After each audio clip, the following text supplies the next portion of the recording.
Olá, tudo bem? Sejam todos bem-vindos à videoaula de Geografia do 8º ano. Sou o professor Genivaldo e estarei ministrando essa aula para vocês. Na aula de hoje nós iremos dar continuidade à videoaula de Geografia sobre América Latina. Na aula passada nós vimos como a América está dividida em relação à sua posição global e geográfica e em relação à questão cultural e econômica. Hoje nós iremos falar das principais características da América Latina. Como nós podemos observar o mapa ao lado, a América Latina ela tem as suas subdivisões. Nós podemos ver aí as subdivisões no México, América Central, as Guianas, América Andina, América Latina e o Brasil. Vamos já falar um pouco sobre cada uma delas, principalmente sobre a América Andina e América Latina. No mapa nós podemos observar essa parte em lilás é o México, tá bom? Para nós entendermos o México, nessa divisão ele faz parte da América Latina, mas na divisão em relação à posição global, o México ele faz parte da América do Norte. Em verde, nós temos aí a América Central. A América Central é formado pela parte insular e pela parte continental ou istmica, como nós costumamos falar em geografia. A parte rosa são chamados de Guianas, formado por um conjunto de 3 países, ou de 2 países e um território, tá? Como nós costumamos falar, o Suriname, a Guiana e a Guiana Francesa. A Guiana Francesa, como nós sabemos, é território da França, tá? Como eu falo sempre, é um pedacinho da Europa no continente americano ou no continente sul-americano. Em vermelho nós chamamos de América Andina.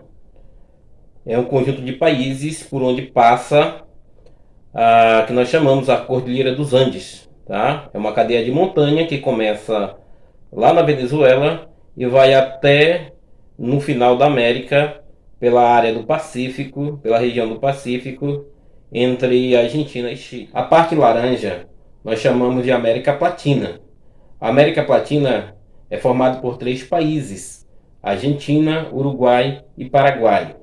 Nessa região há uma bacia que nós chamamos Bacia da Prata, uma bacia hidrográfica, que no passado foi palco de uma guerra sangrenta chamada Guerra do Paraguai. A parte amarela nós temos o Brasil, o gigante sul-americano, o país com a maior economia da América Latina. O relevo predominante na América Latina é o relevo planáltico. Podemos destacar aí o Planalto do México com as serras Madre Oriental e Madre Ocidental.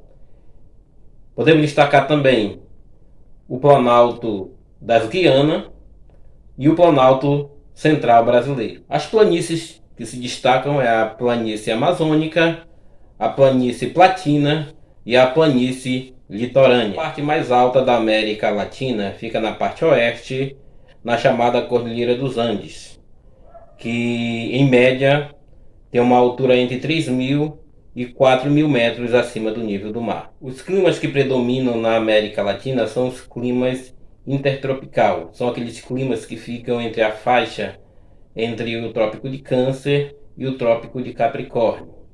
Nessa região predominam os climas mais quentes da Terra. Como destaque, podemos citar os climas equatorial, o clima tropical, o clima semiárido e o clima desertado se destacam na parte norte da América Latina, principalmente na região do Caribe e parte norte do Brasil, onde se concentra a floresta amazônica com clima equatorial e em seus arredores o clima tropical. Na porção sul da América Latina destacam-se os climas subtropicais, ou como nós chamamos, climas temperados.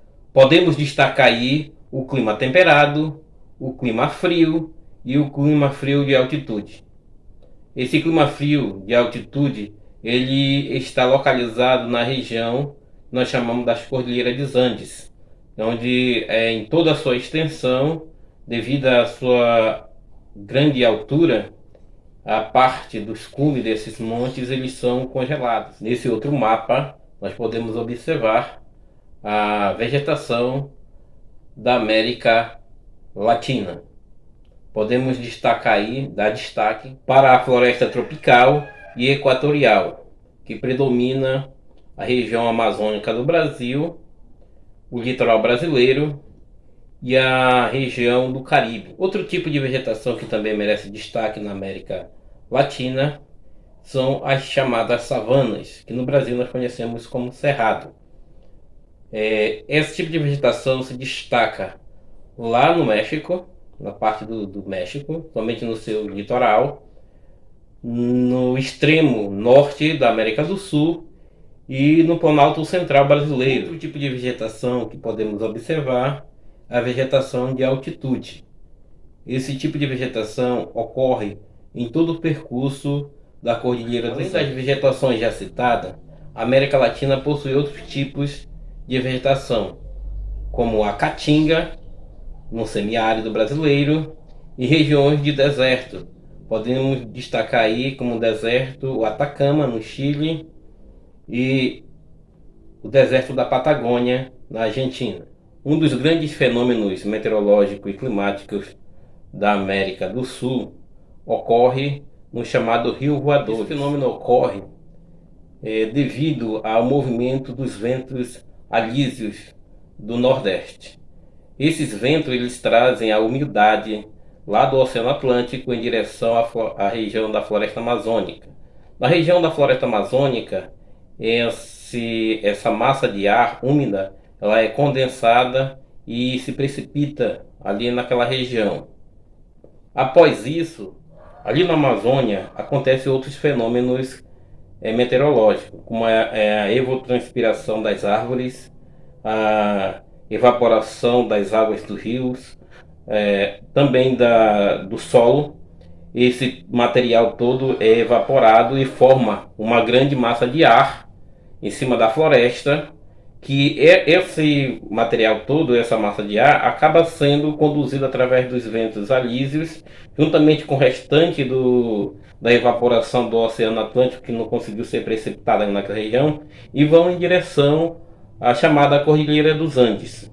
Quando chega na Cordilheira dos Andes, devido à sua grande altitude, as nuvens carregadas de chuva, de água úmida, acabam ali se chocando contra aquela barreira natural, que é a Cordilheira dos Andes.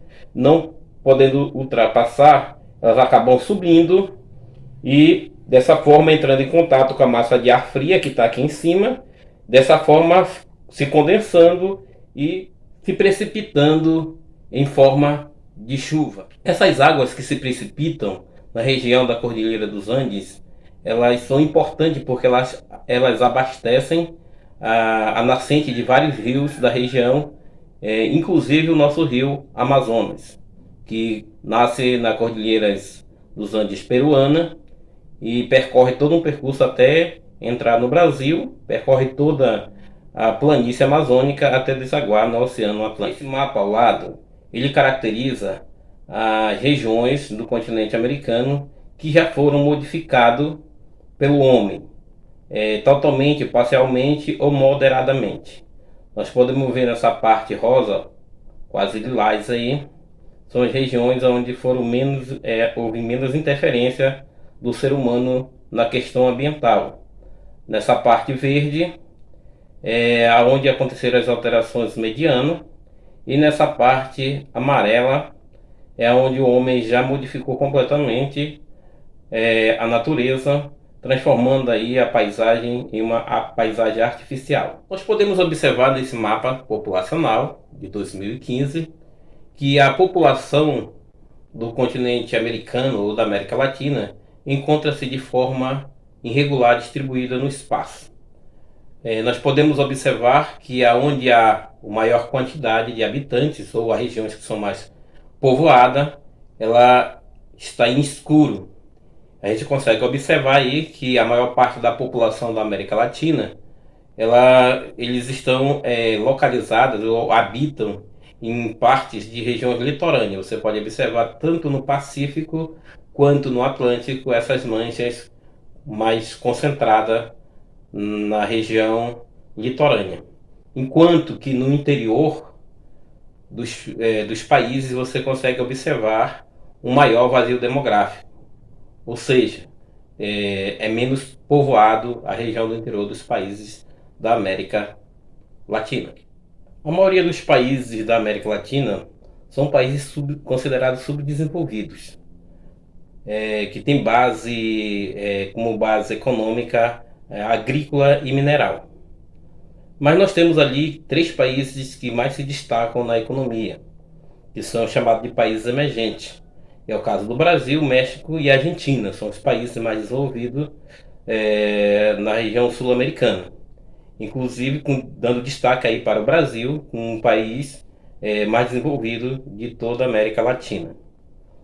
Esses 3 países eles têm uma economia baseada num processo de industrialização tardia, que teve início ali na década de 30 e, e se prolongou e se fortaleceu durante o período da Segunda Guerra Mundial. No entanto, são países ainda considerados com uma baixa distribuição de renda e com indicadores IDH e desenvolvimento humano muito baixo para os padrões internacionais. Chegamos ao fim de mais uma videoaula. Muito obrigado pela presença de todos e até a próxima.